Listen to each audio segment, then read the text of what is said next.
오늘 6월 7일 예레미야 애가 2장 1절부터 10절입니다. 1절 말씀이에요.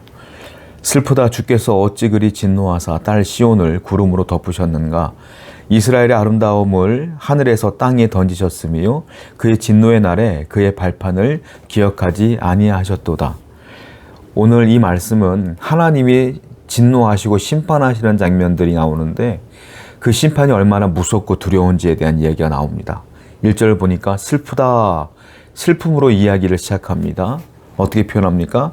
하나님의 딸 시온을 구름으로 덮으셨다. 안 보이게 했단 말이에요. 그리고 이스라엘의 아름다움을 하늘에서 땅에 던졌다. 하나님의 성전을 하늘에서 땅에 던져버렸다는 거예요. 하나님께서 직접. 그리고 그의 진노의 날에 그의 발판을 기억하지 아니하셨도다.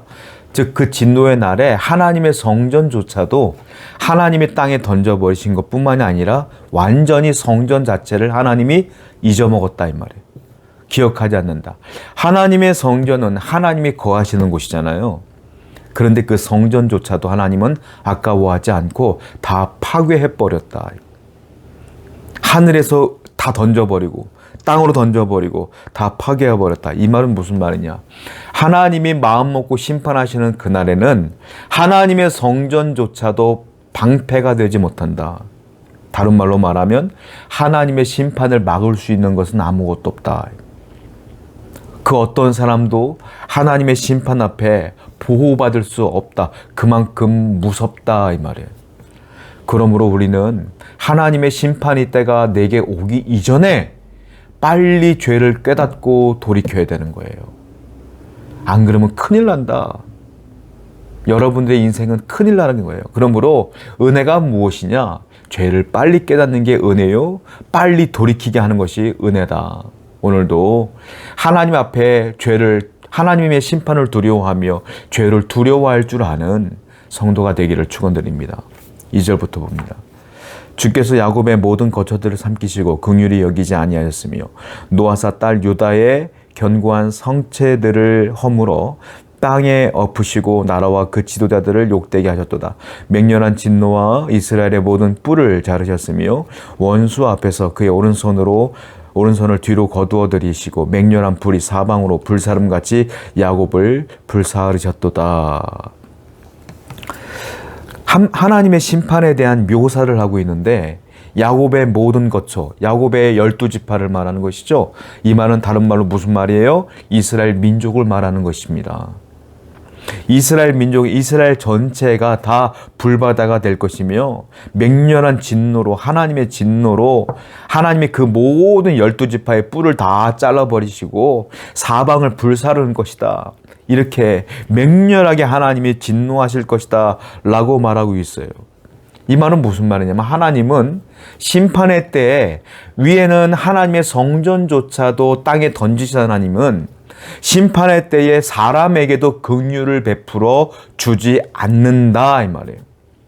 하나님은 긍휼의 하나님이잖아요. 사랑의 하나님이잖아요. 그런데 인간이 죄를 짓고 하나님이 그렇게 회개하라고 해도 회개하지 아니하면 하나님의 심판이 도래하는데 그때는 하나님은 그 사람들을 긍휼히 여기지 않는다.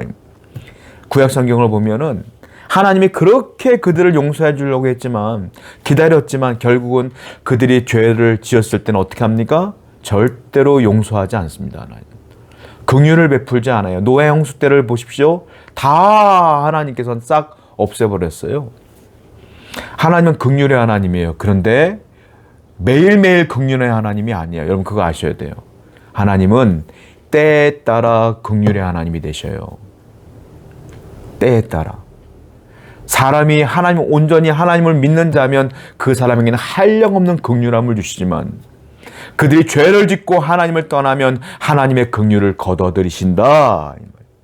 하나님의 긍휼을 거둬들이는 순간 사람은 멸망하는 거예요. 망하는 거예요. 그러니까 우리는 알아야 돼요. 하나님이 내게 주시는 긍휼의 때와 은혜의 때가 얼마나 소중한 줄 알고 그때를 소중히 여기셔야 돼. 지금이 여러분들에게 긍휼의 때며 은혜의 때라면 여러분들이 죄를 멀리하며 하나님의 때를 소중히 여기는 하나님의 성도가 되어야 된다 이거예요. 4절부터 볼게요. 원수같이 그의 활을 당기고 대적처럼 그의 오른손을 들고 서서 눈에 드는 아름다운 모든 사람을 죽이셨으며 딸 시온의 장막에 그의 노를 불처럼 쏟으셨도다. 주께서 원수같이 되어 이스라엘을 삼키셨으며 그의 모든 궁궐들을 삼키셨고 견고한 성들을 무너뜨리사 딸 유다의 근심과 애통을 더하셨도다. 하나님은 원수처럼 대적처럼 진노의 불을 유다 땅에 쏟아붓는다 이거예요. 활을 당기시고 거기에 다 쏟아부으신다 이거예요.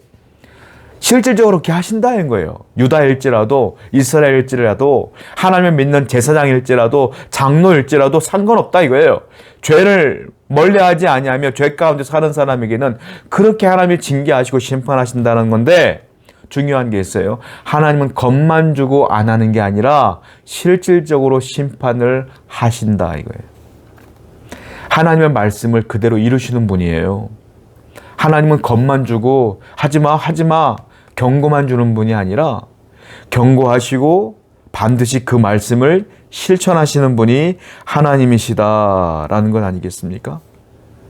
그러므로 여러분들은 경고하실 때에 항상 그 경고의 말씀을 귀담아 들어야 돼. 반드시 심판의 때가 오기 때문에 그렇습니다. 6절부터 볼게요. 주께서 그의 초막을 동산처럼 헐어버리시며 그의 절기를 폐하셨도다. 여호와께서 시온에서 절기와 안식일을 잊어버리게 하시며 그가 진노하사 왕과 제사장을 멸시하셨도다. 여호와께서 또 자기 제단을 버리시며 자기 성소를 미워하시며 궁전의 성벽들을 원수의 손에 넘기셨으며 그들이 원수의 전에서 떠들기를 절기의 날과 같이 하였도다. 하나님은 직접 초막의 동산처럼 헐어버리고 절기를 폐하시며 안식일을 폐하신대요. 하나님의 성전도 다 폐하시고 실질적으로 이방인들이 하나님의 성전에 나와서 성전을 무시하고 거기서 자기들 떠들고 무슨 행위를 해도 가만 놔주시겠다 이거예요. 하나님께서는. 심판의 날에는 다른 말로 말하면 우리가 이스라엘 사람들은 이런 게 있거든요. 성전 안전주의라는 게 있어요. 내가 성전에 들어가면 다 해결돼. 성전은 하나님이 건들지 않을 거야 라는 성전 안전주의가 있는데, 그 성전 안전주의도 필요 없다는 거예요. 하나님은 성전도 무너뜨리고 절기도 무너뜨리고 이방 사람들이 하나님의 성전 들어가서 막 난리쳐도 가만히 있겠다는 겁니다. 무슨 말이에요? 예, 하나님의 심판을 막을 수 있는 건 아무것도 없다고 재차 강조하고 있는 거예요. 하나님의 심판을 막을 수 있는 건 아무것도 없어요. 하나님의 마음을 움직일 수 있는 건 딱 하나 있어요. 뭐겠어요? 우리가 돌이키는 것. 하나님의 마음을 움직이는 것 딱 하나는 건 뭐냐? 회개하는 것, 돌이키는 것. 그거 외에는 없어. 사랑하는 성도 여러분, 죄를 지을 수는 있습니다. 그냥 고집 피우고 거기에 머물러 있지 마시고요. 항상 하나님 은혜 가운데 돌이키시고 죄를 회개하여 하나님께 나아가는 여러분 되기를 축원드립니다. 8절부터 봅니다. 여호와께서 딸 시온의 성벽을 헐기로 결심하시고 줄을 띄고 무너뜨리는 일에 손을 거두지 아니하사 성벽과 성곽으로 통곡하게 하였으며 그들이 함께 쇠하였도다. 성문이 땅에 묻히며 빗장이 부서져 파괴되고 왕과 지도자들이 율법 없는 이방인들 가운데서 있으며 그 성의 선지자들은 여호와의 묵시를 받지 못하는도다. 그 심판의 때에 중요한 것들이 쭉 나오는데 성벽 헐기 쭉 나오다가 맨 마지막에 뭐까지 나와요? 여호와의 묵시를 선지자들이 받지 못한다 이 말이에요. 그리고 8절에 보니까 시온의 성벽을 헐기로 결심하셨고 무너뜨렸다 이 말이잖아요. 성벽은 성전과 달라요. 자, 성벽은 뭐냐면 외부로부터 침입을 막는 것이 성벽이에요. 근데 성벽도 무너뜨린다. 이게 무슨 말이냐? 성벽이 무너뜨리면 이방인들이 쳐들어온다는 거예요. 그럼 어떻게 되느냐? 이 성벽 안에 있는 이스라엘은 뭐가 됩니까? 포로가 된다 이 말이에요. 포로가 된다. 자, 육신의 자유를 빼앗긴다 이 말이죠. 그리고 또 하나, 선지자들은 여호와의 묵시를 받지 못한다. 하나님의 말씀을 안 주겠다는 거예요. 말씀도 없어. 이게 가장 무서운 심판이라는 거예요. 뭡니까? 자유함을 빼앗기는 겁니다. 우리는 예수 그리스도를 믿음으로 자유함을 얻었어요. 그 자유함은 어디서부터 오는 겁니까? 진리가 너희를 자유케 하리니, 즉 말씀으로 오는 거라고요. 근데 그 말씀이, 묵시가 선지자들에게 임하지 않아. 그 진리의 말씀이 오질 않아. 그러면 내 영도 포로가 되는 거예요. 육신도 포로가 되고 영도 포로가 돼. 자유함을 다 잃어버리는 거야. 육신도 영도 다 자유함을 잃어버려. 이게 가장 무서운 심판이라 이거예요. 성도 여러분, 진정한 자유는 주님의 말씀으로부터 오는 거예요. 그 말씀이 내 안에 들어오고 그 말씀을 내가 붙들고 살아갈 때에 성도들은 기쁨을 얻고 감사를 얻고 위험을 만났을 때, 어려움을 만났을 때 그 말씀으로 이길 수가 있는 거예요. 그 말씀이 죄로부터 나를 이기게 할 수 있는 힘을 준다는 거예요. 근데 그것이 없어져 버리면 나는 죄의 노예가 될 수밖에 없다라는 것이죠. 그러므로 오늘 중요하게 여긴 게 뭡니까? 하나님의 말씀을 구하는 겁니다. 오늘도 하나님의 말씀을 따라 살아가는 여러분 되기를 축원드립니다. 기도합시다. 죄를 이길 수 있는 방법은 말씀이 내 안에 들어와 그 말씀대로 살아가는 힘, 그리고 죄를 지었으면 회개하고 돌이키는 것 외에는 없습니다. 그러므로 항상 성도로서 말씀을 깨달아 아는 자가 되게 하시며 늘 죄를 깨달아 회개하는 성도가 되게 해 주옵소서. 예수님의 이름으로 기도드렸습니다. 아멘.